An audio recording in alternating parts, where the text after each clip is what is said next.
Hello, मैं अविनाश कुमार आप सभी को अभी साइंस का तैयारी कराने जा रहा हूँ। मैं पढ़ाऊँगा आपको क्लास 10th का साइंस अभी, जिसमें क्लास 10th का भौतिकी भाग पढ़ाने जा रहा हूँ। भौतिकी जिसको फिजिक्स बोलते हैं, और फिजिक्स का पहला चैप्टर जिसका नाम है प्रकाश का परावर्तन। प्रकाश का परावर्तन, जिसको प्रकाश का परावर्तन, reflection of light. Reflection means परावर्तन, लाइट प्रकाश को अंग्रेजी में कहते हैं कि नहीं। तो सबसे पहले हम जानते हैं कि प्रकाश है क्या। प्रकाश है क्या, प्रकाश को जानना बहुत जरूरी है इस चैप्टर में। तो सबसे पहले जानते हैं कि प्रकाश क्या है। प्रकाश वह कारक है जिसकी सहायता से हम किसी वस्तु को देखते हैं। प्रकाश क्या है? प्रकाश वह कारक है जिसकी सहायता से हम किसी वस्तु को देखते हैं। ये देखने की जो क्रिया है वह प्रकाश के द्वारा ही होता है। हम ऐसा नहीं है कि हमारे आंखों से प्रकाश निकलता है तो हम किसी वस्तु को देख पाते हैं, बल्कि किसी भी दूसरे स्रोत से प्रकाश आकर किसी वस्तु से टकराकर जब वापस हमारी आंखों तक पहुंचती है तो हम किसी वस्तु को देख पाते हैं। प्रकाश समझ गए कि प्रकाश क्या है? तो प्रकाश वह कारक है जिसकी सहायता से हम किसी वस्तु को देखते हैं। चलिए आगे जानते हैं। प्रकाश स्रोत, ये प्रकाश जहां से आती है ना, जिस वस्तु से प्रकाश निकलती है ना, वही वस्तु उस प्रकाश का स्रोत कहलाता है। क्या कहलाता है? जिस वस्तु से प्रकाश निकलती है वह प्रकाश स्रोत कहलाता है। तो जिस वस्तु से प्रकाश निकलता है उससे प्रकाश स्रोत को अंग्रेजी में कहते हैं लाइट सोर्स। मतलब जो यहाँ प्रकाश आ रही है वो प्रकाश का स्रोत क्या है? तो जिस वस्तु से प्रकाश निकलता है उसे प्रकाश स्रोत कहा जाता है। जैसे यहाँ पे हमको आप देख पा रहे हैं, तो किसके प्रकाश के कारण? तो यहाँ पे बल्ब का प्रकाश आ रहा है, जिसके कारण आप हमको देख पा रहे हैं। तो यहाँ पे इस प्रकाश का स्रोत क्या कहलाएगा? बल्ब, बिजली का बल्ब। अब सवाल उठता है कि ये प्रकाश स्रोत कितने प्रकार के होते हैं? प्रकाश स्रोत जो है ये कितने प्रकार के होते हैं? तो जान लीजिए, प्रकाश स्रोत दो प्रकार के होते हैं। प्रकाश स्रोत दो प्रकार के होते हैं। नंबर 1 प्राकृतिक स्रोत, नंबर 2 मानव निर्मित स्रोत।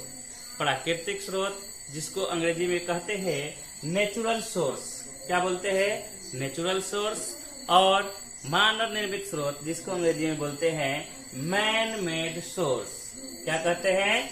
Man made source. चलिए आप इसको लिख लीजिएगा, अच्छा रहेगा आपके लिए। आप लोग कॉपी और पेन लेकर के जरूर बैठे और आप नोट करते चलिएगा, आगे के लिए बहुत फायदेमंद होने वाला है आपसे। चलिए इसको लिख लिए, आगे चलते हैं। आपके सामने ये रहा, आप नोट कर सकते हैं इसको। प्रकाश स्रोत दो प्रकार के होते हैं, प्राकृतिक स्रोत नेचुरल सोर्स, और दो मानव निर्मित स्रोत मैन मेड सोर्स। अब सवाल उठता है कि ये प्राकृतिक स्रोत क्या है? तो जान लीजिए, प्राकृतिक स्रोत जिसको हमने नहीं बनाया है बल्कि प्रकृति ने बनाया है। जैसे सूरज का प्रकाश प्राकृतिक स्रोत, हमने नहीं बनाया उसको, प्रकृति ने बनाया है। तारे को चमकते हुए देखे होंगे। तारे भी क्या आते हैं? प्राकृतिक स्रोत में आते हैं। और मानव निर्मित स्रोत जिसको प्रकृति ने नहीं बनाया है बल्कि मनुष्य ने बनाया है, जैसे बिजली का जलता हुआ बल्ब, जलता हुआ ललटेन, जलती हुई मोमबत्ती, बिजली का ट्यूब जलता हुआ, सब क्या होना चाहिए? जलता हुआ। ये सभी क्या है? प्रकृति ने नहीं बनाया बल्कि इसको मानव ने बनाया है। तो ये सब क्या है? मानव निर्मित स्रोत कहलाते हैं। क्या है? मानव निर्मित स्रोत। चलिए आप इसको नोट कर लीजिए, आगे चलते हैं।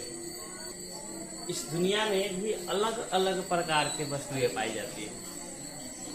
कुछ वस्तुएं हैं जो स्वयं प्रकाश उत्सर्जित करते हैं और कुछ वस्तुएं जो है प्रकाश उत्सर्जित नहीं करती है। तो उसको हम इस दुनिया में दो प्रकार की वस्तुओं को अलग बांट सकते हैं, दो तरह से।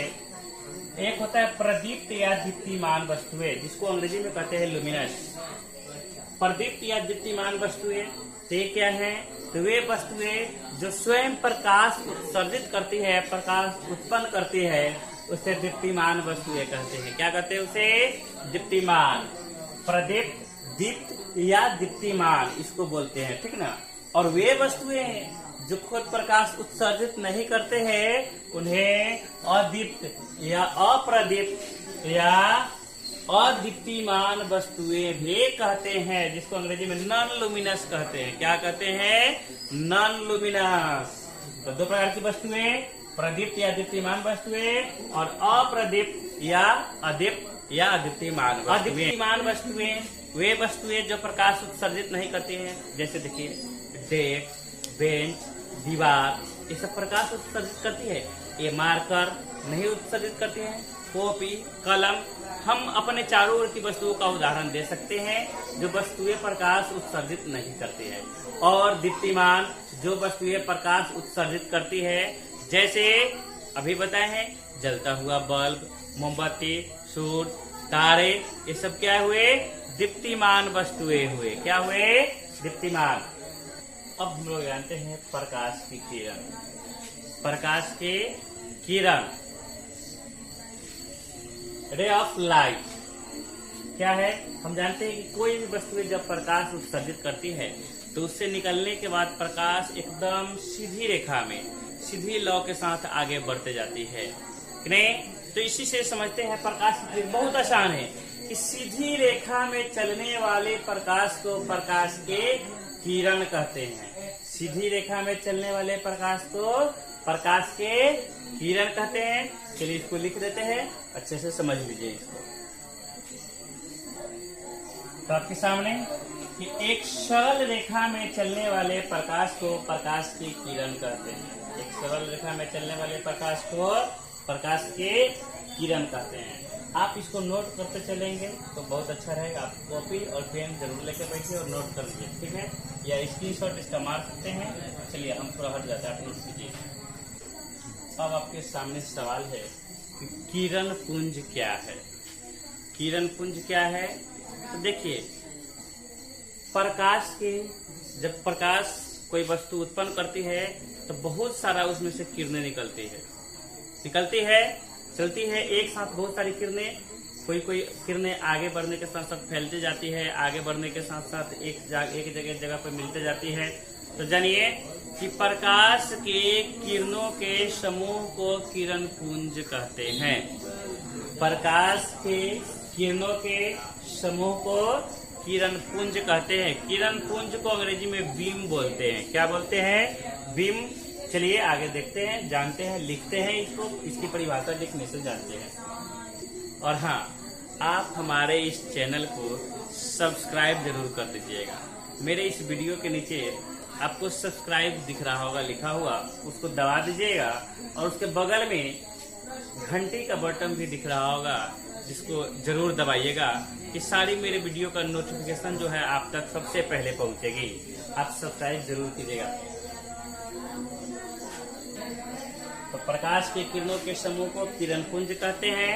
अब जानते हैं एक किरण पुंज जो है 3 प्रकार के होते हैं। मुख्य रूप से किरण पुंज 3 प्रकार के होती हैं। किरण पुंज कितने प्रकार के? 3। अपसारी किरण पुंज पहला क्या है? अपसारी किरण पुंज, जिसको अंग्रेजी में बोलते हैं डायवर्जिंग बीम। क्या बोलते हैं? Diverging beam. और होता है दूसरा समांतर किरण पुंज, जिसको अंग्रेजी में कहते हैं पैरेलल बीम। क्या कहते हैं? Parallel beam. और तीसरा है अभिसारी किरण पुंज, जिसको अंग्रेजी में कहते हैं कन्वर्जिंग बीम। आप इसको याद रखिएगा, बोर्ड में हमेशा ये प्रश्न पूछे जाते हैं। आपसे ऑब्जेक्टिव में भी ये सवाल पूछा जा सकता है कि बताइए किरण पुंज कितने प्रकार के होते हैं। आपके पास ऑप्शन रहेगा 1, 2, 3, 4। तो आप वहां पे क्या चुनिएगा?